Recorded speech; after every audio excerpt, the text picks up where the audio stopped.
సమావేశాలు జరిగాయి, ఈ పొత్తులు ఖరారయ్యాయి, సీట్లు ఖరారయ్యాయి. కానీ బీజేపీకి సంబంధించినంత వరకు ఇప్పటి వరకు ఎలాంటి ప్రకటన వెలువడలేదు. గతంలో ఒకసారి చంద్రబాబు నాయుడు ఆ పార్టీ అగ్రనేతల్ని ఢిల్లీ వెళ్ళి కలిసి రావడం జరిగింది. అయితే ఆ తర్వాత అమిత్ షాతో కలిసినప్పటికీ అమిత్ షా వైపు నుంచి కానీ ఇటు చంద్రబాబు నాయుడు వైపు నుంచి కూడా ఎలాంటి ప్రకటన వెలువడలేదు. రెండు పార్టీల మధ్య పొత్తు ఉంటుందా లేదా అనే స్పష్టత ఏ పార్టీ ఇవ్వకపోవడంతో ఇప్పటి వరకు ఈ ఊగిసలాట ఇంకా కొనసాగుతూనే ఉంది. ఇలాంటి పరిస్థితిలో ఈ రోజున తిరిగి చంద్రబాబు నాయుడు, పవన్ కళ్యాణ్ మరోసారి సమావేశమయ్యారు. మిగిలినటువంటి స్థానాలకు సంబంధించిన అభ్యర్థుల ఖరారుకు సంబంధించినటువంటి అంశాలు ఎక్కువగా చర్చ జరిగాయని చెప్పినప్పటికీ ఈ పొత్తు విషయం మీద మాత్రం ఎక్కువగా చర్చ జరిగేటువంటి అవకాశం ఉంది.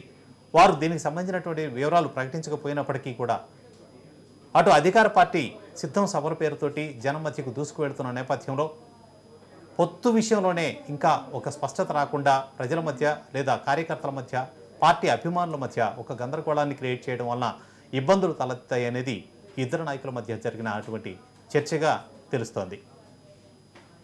మొత్తంగా చూసినట్లయితే ఈ ఇద్దరిలో ఢిల్లీకి ఎవరు వెళ్తారు అనే దాని మీద కూడా ఇప్పటివరకు ఎవరు స్పష్టత ఇవ్వడం లేదు. బయటకి వదులుతున్నటువంటి స్కూప్లు అయితే మొత్తం మీద చంద్రబాబు నాయుడు ఢిల్లీ వెళ్ళి బీజేపీ అగ్రనాయకత్వంతో చర్చిస్తారు, చర్చించిన తర్వాత పొత్తుల విషయం ఖరారవుతుంది అని చెప్తున్నారు. కొన్ని మీడియా సంస్థలు ఇంకా అడ్వాన్స్గా ముందుకెళ్ళి బీజేపీకి ఎన్ని స్థానాలు కేటాయిస్తారు, ఎన్ని పార్లమెంట్ స్థానాలు కేటాయిస్తారు అనేది కూడా ప్రకటిస్తున్నటువంటి అత్యుత్సాహం కనిపిస్తోంది. కానీ పార్టీ అగ్రనేతల నుంచి దీనికి సంబంధించినటువంటి ఎలాంటి ప్రకటన వెలువడకపోవడం వీరి పొత్తు పరిస్థితి ఎలా ఉంటుందనే దానిలో కొంత సందేహాలకు అవకాశం కల్పిస్తోంది. మరోవైపు ఇటీవలనే ఆ పార్టీకి సంబంధించినటువంటి పరిశీలకులు చేసినటువంటి సమీక్షల్లో రాష్ట్రంలో ప్రతి అసెంబ్లీ నియోజకవర్గానికి 3 అభ్యర్థుల పేర్లని, అలాగే ప్రతి పార్లమెంట్ నియోజకవర్గానికి 3 అభ్యర్థుల పేర్లని ఖరారు చేస్తూ ఒక జాబితాను తయారు చేసి అగ్రనాయకత్వానికి పంపినట్లు తెలుస్తోంది. అంటే చంద్రబాబు నాయుడు, పవన్ కళ్యాణ్ల సమావేశంలో కూడా ఈ అంశాలకు సంబంధించినటువంటి చర్చలు ఎక్కువగా వచ్చాయని తెలుస్తోంది. ఒకవేళ బీజేపీ పొత్తుకు వస్తే ఎన్ని స్థానాలు కేటాయించాలి, 3 పార్టీలకి ఓటు ఎలా కన్వర్ట్ అవుతుంది అనేటువంటిది వీళ్ళు ఎక్కువగా చర్చించినట్టు తెలుస్తోంది. 2014లో ఈ 3 పార్టీలు కలిసి చేసినటువంటి ప్రయోగం సక్సెస్ అవ్వడం, చంద్రబాబు నాయుడు ఆ రోజు అధికారంలోకి రావడం అందరికీ తెలిసినటువంటి విషయం. అదే తీరులో 2019లో కూడా చేసుకుంటే ఫలితం ఎలా ఉండేదో తెలియదు. కానీ 2019లో 3 పార్టీలు విడివిడిగా పోటీ చేశాయి. ఫలితం మనం చూసిందే.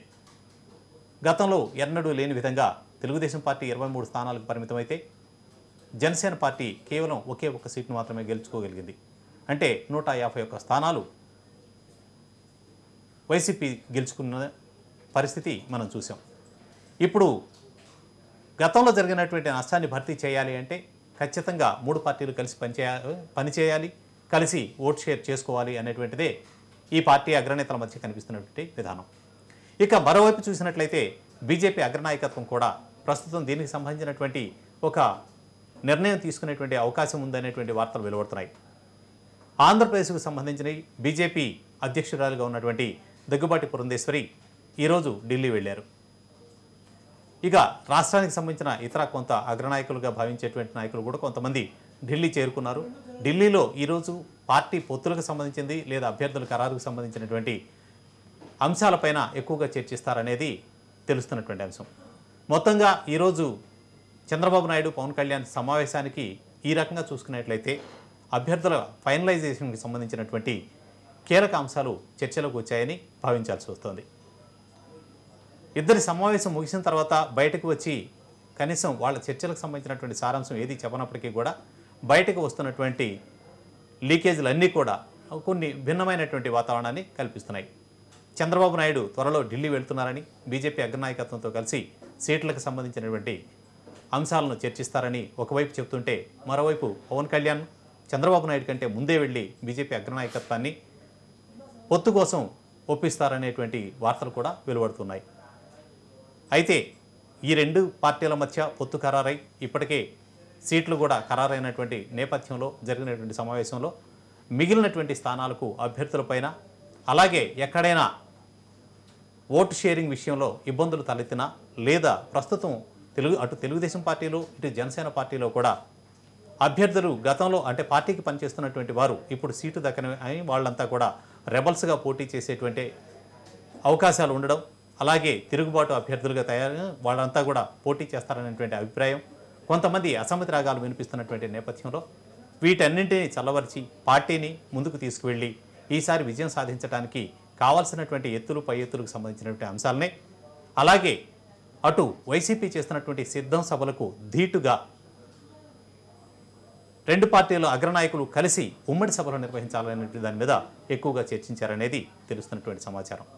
మొత్తంగా బీజేపీకి సంబంధించినటువంటి నిర్ణయం ఫైనల్ అయ్యి బయటకు వచ్చే వరకు కూడా ఈ రెండు పార్టీలకు సంబంధించినటువంటి మిగిలిన అభ్యర్థులను ప్రకటించడం కూడా కొంత ఇబ్బందికరమైనది తెలుస్తున్నటువంటిది.